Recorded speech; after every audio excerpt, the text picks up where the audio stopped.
Cukup menyakitkan sekali ya bagi kawan-kawan yang sempat ambil dividennya di kisaran harga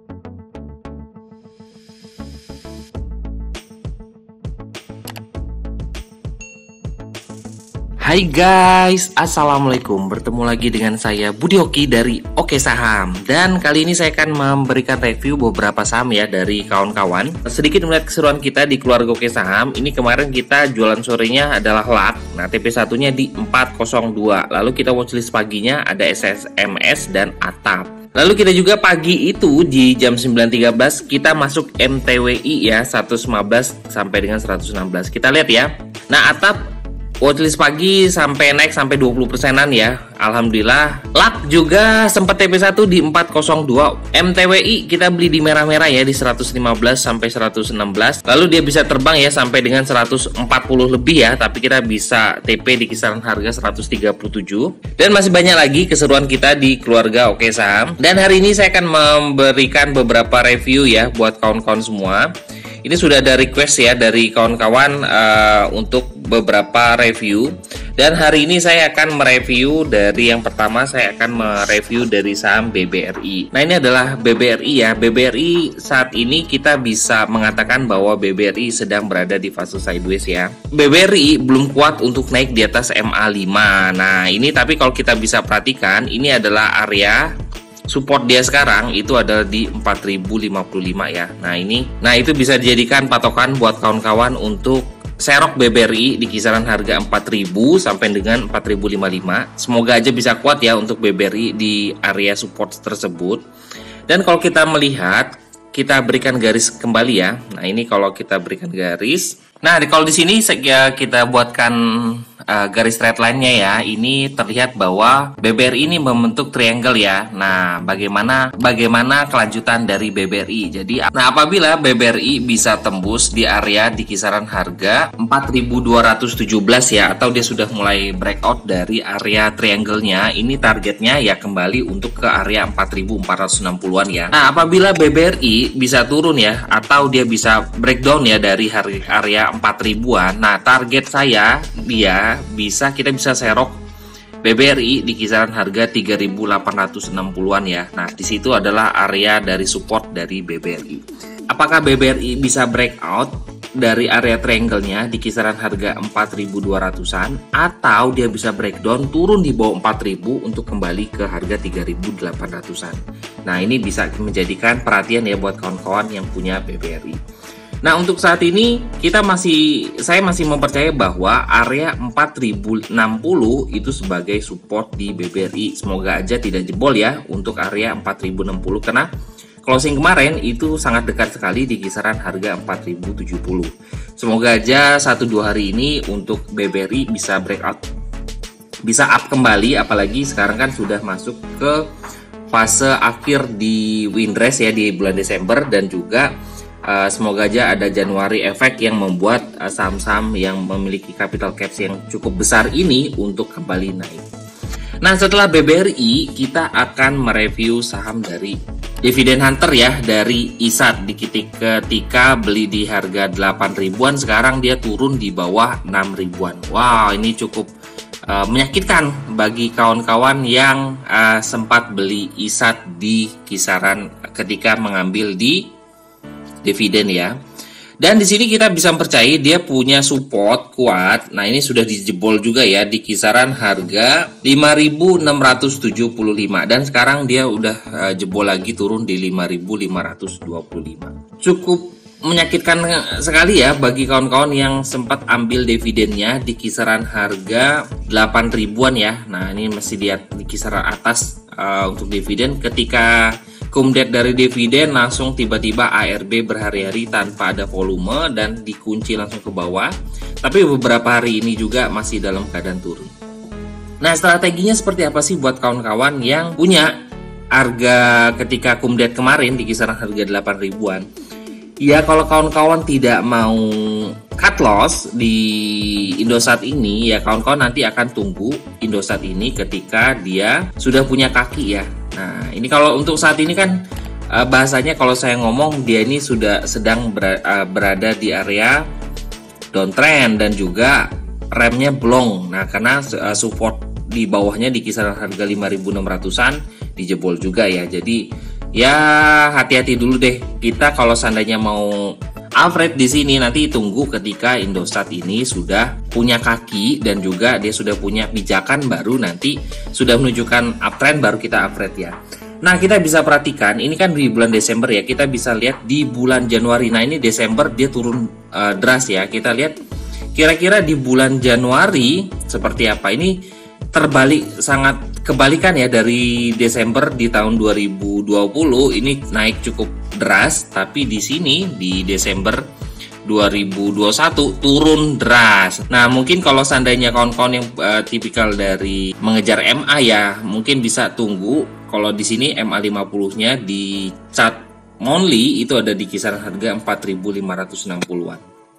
Menurut saya sih nanti bisa dites di situ kalau seandainya kawan-kawan mau upgrade di kisaran 4.000. Nah, setelah Indosat ada yang tanya nih terkait Waskita. Nah, kan Waskita ini mau raik isu ya di akhir tahun ini di kisaran harga 600-an, tapi harga sekarang adalah di 765. Nah, di luar dari pembahasan raik isu deh, kita melihat teknikalnya saja. Nah, kalau di sini, nah ini kita bisa perhatikan bahwa Indosat ini seperti membentuk head and shoulder ya. Nah, ini adalah areanya di kisaran harga 730-an. Nah, ini semoga aja kuat ya untuk Indosat. Nah, tapi kita bisa perhatikan dia kan mau raik isu, tapi menurut saya sih kalau untuk saham-saham konstruksi di tahun 2020-2021 sih masih belum bagus. Nah, di tahun 2022 ini semoga aja krisis dari yang diciptakan oleh COVID-19 itu sudah mulai bisa diatasi, sehingga saham-saham dari konstruksi sudah mulai bisa kembali naik. Karena kan dana-dana yang ada di pemerintahan ya itu kebanyakan larinya ke COVID ya. Nah, sekarang semoga aja sudah pemulihan sehingga pembangunan sudah mulai bisa lanjut. Nah, kalau melihat dari sini kan kita tidak usah membahas dari raik isu, kita melihat dari teknikal aja. Di sini Indosat sudah naik di atas MA5 ya, tapi kita masih bisa wanti-wanti, masih hati-hati. Kenapa ini? Karena ini masih tergolong masih agak was-was ya untuk Waskita. Dengan support di 730 ya kita bisa perhatikan kalau seandainya itu jebol bahaya. Kenapa? Karena ini membentuk seperti head and shoulder ya. Nah, seperti ini ya. Nah, seperti inilah kita dibahasakan kalau menurut saya. Jadi kalau 730 jebol bahaya. Lebih baik kita keluar dulu, nanti setelah kita tunggu setelah raik isu. Jadi kalau kawan-kawan yang tidak suka melihat drama atau ikut drama dari saham-saham yang sedang raik isu, lebih baik hindari saham-saham yang sedang raik isu. Nah, setelah BBRI, ISAT, dan Waskita, saya akan mereview saham-saham dari gorengan ya. Sekarang sudah mulai ke gorengan karena banyak yang nanya. Yang pertama tadi sudah ada masuk pantauan, itu adalah Toys. Nah, Toys ini masih masuk ya watchlist saya harian. Kenapa? Toys ini punya pola pergerakan cukup menarik. Nah, kenapa sih menarik? Kalau kita lihat perhatikan hariannya ya, Toys ini kenaikannya hampir rata-rata itu hariannya bisa naik di kisaran 2-3% ya. Nah, ini kalau kita bisa perhitungan di kisaran 20 hari bursa, untuk kenaikan di kisaran 2% hariannya itu dia bisa mencapai 75%. Apalagi saat ini Toys juga sedang masih kuat berada di atas MA5. Nah, cukup menarik ya. Nah, kita bisa menjadikan patokan untuk support terdekat itu adalah di kisaran harga 630. Dan walaupun sekarang dia punya di harga 260. Jadi kalau seandainya kawan-kawan punya Toys harga bawah atau ketika dia opening ya coba beli aja di opening. Nanti kita langsung setting doang 2-3% ya. Insya Allah sih karena dia punya pola pergerakan di kisaran sebesar 75%-an ya untuk kenaikan 2% tiap hari. Insya Allah sih masih oke. Apalagi harganya sudah berada di atas MA5. Kita lihat MACD-nya juga masih dalam keadaan oke ya, menurut saya sih tinggal tunggu aja nanti akan digoreng ya untuk Toys. Kita lihat dari chart 5 menitannya. Nah, ini kalau kita melihat di sini, ini kita bisa jadikan support Toys terdekat. Nah, tergantung kawan-kawan mau seperti apa. Bisa di 650 ya untuk support Toys, atau maksimal itu kita jadikan 244 sebagai supportnya. Dengan target, nanti target kita kalau seandainya TOYS bergerakan ya sebenarnya kalau untuk harian 2-3% oke. Tapi kalau target swing, nah, selama dia bertahan di atas 240-an, target kita terdekat adalah di harga 300 ya. Nah ini kalau seandainya bisa jebol di harga 300 ya tinggal pasang trailing stop lagi untuk TOYS. Kita lihat bantuan dari bot Oke Saham terkait akumulasi dari TOYS ya. Kita ketikkan BRO TOYS. Dan di sini kita bisa mempercayai bahwa TOYS ini punya support di harga 240. Nah, untuk saat ini dia punya support di 240 ya, itu sebagai dekatnya. Jadi kalau kawan-kawan masih berharap ya TOYS untuk naik ya selama 240 masih dijaga, target dekatnya adalah 278 dan target lanjutannya adalah ke 332. Jadi mana nih yang disentuh dari TOYS? Melihat dari akumulasinya sih belum terlihat kuat ya. Nah, di sini belum terlihat kuat, masih buang-buangan. Tapi menurut saya sih melihat dari pola pergerakan hariannya, oke deh untuk 2-3%-an untuk kawan-kawan lirik jadikan watchlist harian untuk di TOYS. Setelah itu ada yang ada nih request untuk melihat dari saham Kabak. Nah, Kabak ini sempat jadi saham yang super uptrend, lalu tiba-tiba dia kembali downtrend ya. Nah, ini kita bisa waspadai. Kalau kita melihat di sini dia punya support di kisaran harga 60 atau kalau sekarang kalau di sini dia punya pantulan di harga 66. Nah, ini ya kalau kita melihat di sini kan area di sini ini bisa jadikan support di harga 66 dan kemarin closing juga di kisaran 66. Kita sepakat ya bahwa Kabak ini ke dalam pola downtrend. Nah, jadi hati-hati kawan-kawan yang masih nyimpan Kabak. Melihat MACD-nya juga masih dalam keadaan turun dan juga volumenya juga belum keadaan bagus ya, menurut saya sih ya, jangan lebih baik kita keluar dulu deh dari Kabak ya buat kawan-kawan di luar sana. Setelah Kabak kita akan mereview saham dari Wins. Nah, Wins ini juga masuk di saham-saham pantauan harian saya ya, Wins. Jadi kawan-kawan bisa masuk juga Wins untuk pantau setiap hari. Karena Wins ini juga masuk ke saham yang mempunyai pola pergerakan harian di kisaran harga 2%-an ya. Di 20 hari rata-rata ini kalau nggak salah kisaran 70-80% deh. Wins ini setiap harinya naik perhitungan ya. Nah, ini kita bisa perhatikan kemarin aja dia naik 4%, sebelumnya 3%, sebelumnya 7%, sebelumnya 7% lagi dan lain-lain. Nah, kalau kita perhatikan juga, nah ini kalau saya gambarkan di sini dia punya triangle ya di situ ya. Bisa kita pantau ya Wins. Nah, apakah dia akan breakout dari areanya? Dengan kalau kita bisa melihat, nah apabila Wins bisa breakout dari harga tertinggi di sini ya, di candle kemarin itu ada di harga 226 ya. Kalau dia bisa breakout di 226, target lanjutannya ya cukup lumayan ya, bisa ke 300-an ya. Ini dia punya resist lagi di kisaran harga 234. Kita lihat bantuan bot Oke Saham deh untuk Wins. Dan di bot Oke Saham terlihat ya bahwa Wins punya support di harga 202 tapi cukup lumayan ya jauhnya. Dan di sini juga belum terlihat ada akumulasi. Tapi kita bisa percaya bahwa beberapa hari yang lalu Wins ini punya akumulasi cukup lumayan ya ketika dia sideways di situ. Nah, jadi saya sih masih percaya Wins ini akan lari. Itu saya ya, karena dia juga punya pola. Nah, kalau saya gambarkan seperti ini polanya. Semoga aja dia bisa breakout. Dengan area lanjutannya adalah ke area 234 ya. MTDL ini kemarin dia sempat mempunyai area trendline ya, dan ini adalah garisnya. Nah, ketika dia sudah jebol untuk area trendline-nya, ini kita sudah mulai hati-hati ya, karena area dari uptrendnya sudah mulai patah. Tetapi kita masih bisa mempercayai bahwa dia kemarin mantul pas di kisaran area MA50 ya. Nah, ini ketika di sini dia mantul. Nah, jadi kita bisa percaya bahwa MA50 itu sebagai support kuat dari MTDL. Dan kita perhatikan bahwa MA50-nya ada sekarang saat ini ada di harga 3.561. Nah, ini bisa jadikan patokan. Kenapa?